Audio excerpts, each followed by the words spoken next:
Well, once among thousands of Somalians willing to escape the instability at home for whatever opportunities available in Europe, some young men in Mogadishu are now making a living from the auto-rickshaw taxi business.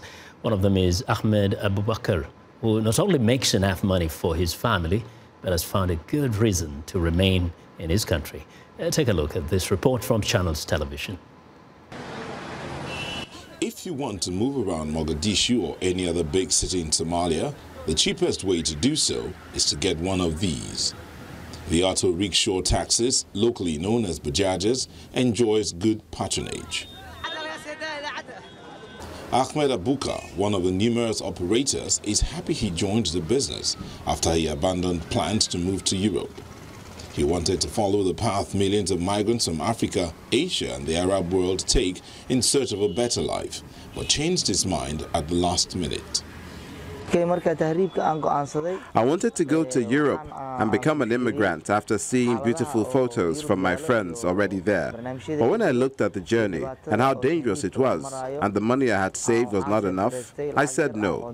Instead, I bought a bajaja and started a new life for my family.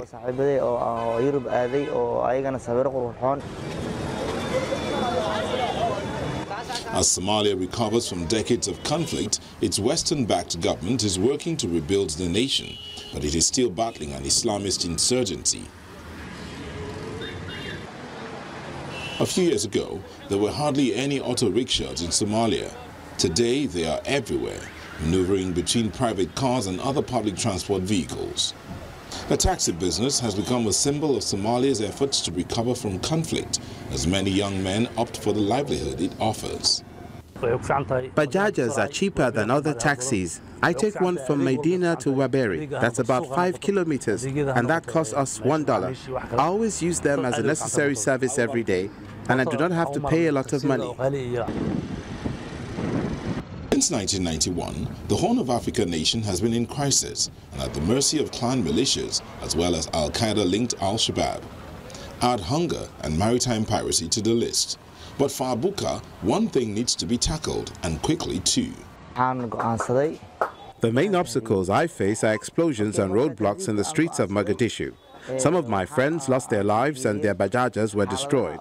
But what we have here is better than putting yourself at risk trying to get to Europe. We hope that we can find a better life in our home country. While the bajajas are seen as a sign of a recovering economy, there is poor funding in the areas of healthcare, education and infrastructure, and unemployment remains common.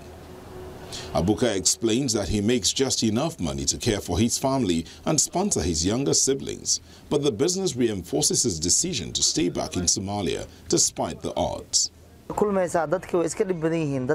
in Mogadishu is very difficult because you meet good people and sometimes you meet bad people who can treat you very badly. But I have accepted this life. There are no official figures on how many people have been employed in the Bajaja taxi sector, and because there's little regulation, it poses road safety issues. But for now, it is keeping many young Somalians from embarking on risky journeys to Europe.